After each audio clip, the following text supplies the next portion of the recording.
Awake. Pay attention. Think of your present situation. Are you unhappy, fearful, and unsatisfied? Then what do? Do you want to change? This is what the doctor is asking you. If you can seriously answer those questions, you're really, really good. Your word is your medicine. Why did you write this? Well, through experience again, I realized that when you use a negative word, it is more harmful than maybe an instant gunshot at the time. Because you can always, retract your words and then maybe by subduing an action with another action, a good action for a bad action, by focusing on the words, even sometimes before you say them, it's important. It doesn't matter what the circumstance is at the time. You may be having some financial problems, yes, you know that it's reality. But are you going to say, boy, I'm broke. I am not going to find another dollar. It's hard and my life has no purpose. No, even if you know that you are broke and your life has no purpose right now, start thinking and giving your life purpose with positive words. You can say, okay, you know what, this is my last dollar, but today I'm going to make another dollar. I'm going to attract that dollar by just maybe going out, whether you're a farmer or what, doesn't matter, whatever you're into as business legally. You go out with the mindset that you're going to make a dollar today and you're going to affirm it. Now, you may not make the dollar today, but you have tomorrow. You keep going. You never stop.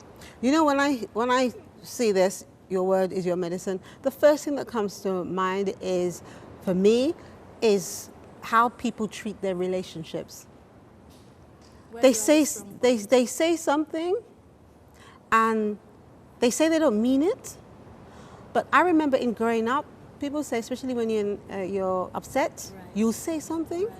Even if you didn't mean it, there was some truth in it. Yes. And that's why you said it. Right. You might have exaggerated it, you may have magnified it, right, but there is some little truth in that.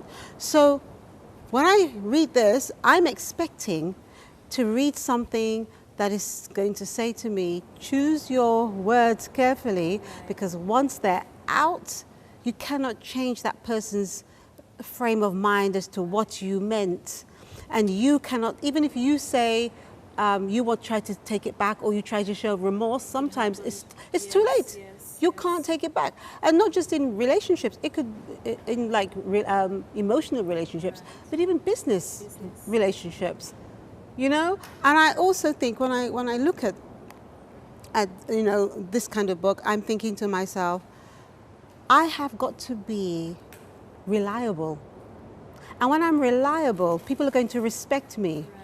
And when people respect me, I'm going to really like that, because everyone likes when people respect you, because it means that people will want your opinion on certain things, that whatever you say to them is going to be important. And when that happens, it's just like, for women, we love going to the hairdressers because it makes us feel good, even though we may not, we've got our own issues and so on. But as soon as we go to the hairdressers and they make us, look good, we start to feel good. From what I've seen there, and I've not opened the book yet, can I expect to see something like that, or that kind of positivity?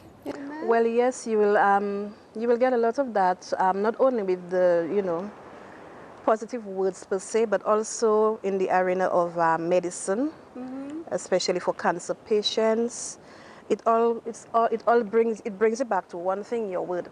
Now, you may be a bit human. You may say something that you probably did meant it at the time, but I still believe that you have time to maybe call that person and forgive. You ask that person to forgive you. It helps. Because, you let that person feel, well, yes, you said that it was terrible, it was hurtful, but the fact that you called and you really meant the forgiveness, the person can feel passion from that, it helps. It does not make sense you allow the person to die without the forgiving part of it. That's another thing we hear about, people passing away and the people they've left behind are full of regrets. That is a sad story. Full of regrets. And that's something that we need to bear in mind. Now, one of the things I like about just looking through your book is it's clean. It's clean. The pages are white. The text is large, because that's something that when we read, the text is large. I'll just put it here just in case anyone can see it. It's readable, And I think also the chapters are short.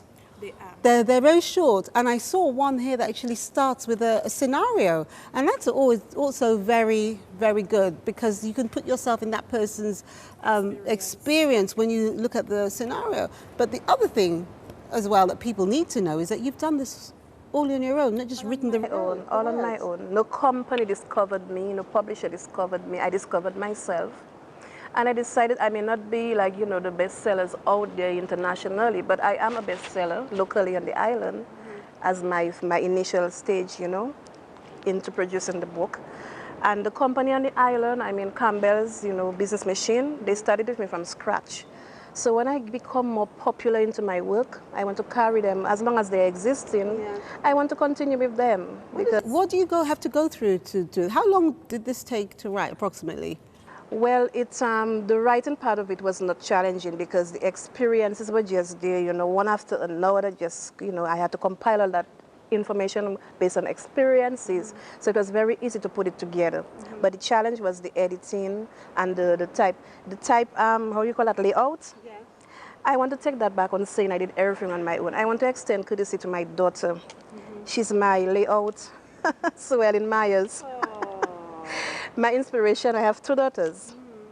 One is 8, one is 17. Now the little one, she's my inspiration because if I am reading a book, she wants to have the exact book to read. Now she told me she needs one like that one. And that is a good thing. And then my older daughter, 17 years, Suellen Myers, she does everything for my books, my layout, typing at times, along with some of her school friends. Would you believe that I had to hire her school friends part-time because I saw the interest they had to do my typing? Michelle Ostry, I mean, she was really good in doing the typing, and it assisted my daughter to do the layouts, as well as Chrissy. So I'm so proud of them because at the time they were high school, you know, teenagers. Yes, yes. Now they are out of high school, into university now, 1, 2 of them. And I do not want to forget them because when you have youth that are so intelligent and so inspired by your work, you have to say, you have to talk about it. And then they practice what I preach in the sense that, well, they admit to, you know, Mommy, practice what you preach. You know, if you say no negative word, it's no negative word. The little one is always on my case. Remember your word. So she knows the book by heart.